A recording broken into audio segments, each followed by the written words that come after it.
Formula One rookie Lando Norris and his McLaren team have admitted his progress to the top 10 out in Australian Grand Prix qualifying was a surprise. The 19-year-old will start his Grand Prix debut from 8th on the grid in Melbourne, after McLaren's low-key pre-season gave way to an unexpectedly encouraging qualifying performance. Norris beat the Alfa Romeo of Kimi Raikkonen and Racing Point of Sergio Perez in Q3, as McLaren every team in the midfield except Haas. Norris said he had a lot of nerves going into qualifying because he had never managed to put it all together through practice.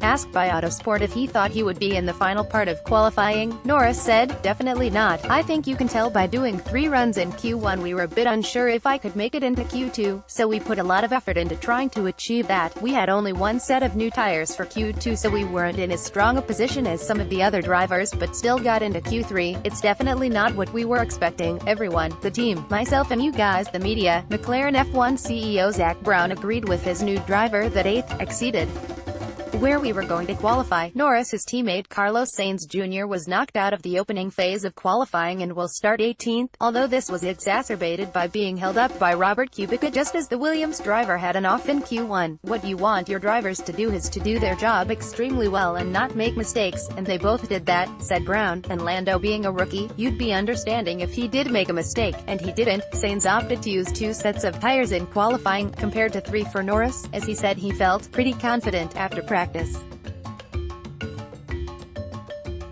He was knocked out of Q1 after suffering a problem with the engine that cost him time on his banker lap, and then lapped just 1/10 of a second slower than Raikkonen in 15th. "We went into a second run and I was coming in much faster. There was a massive track evolution, and I was coming in with a lap good enough for the top 10, Sainz explained, "But unfortunately I found Robert with a puncture going into the last 2 corners, so you can imagine how frustrating that was. You can imagine I'm disappointed, because up until that point the weekend had been good, and when one car is in Q3 you want to have both of them there." Share this article on Facebook, Twitter,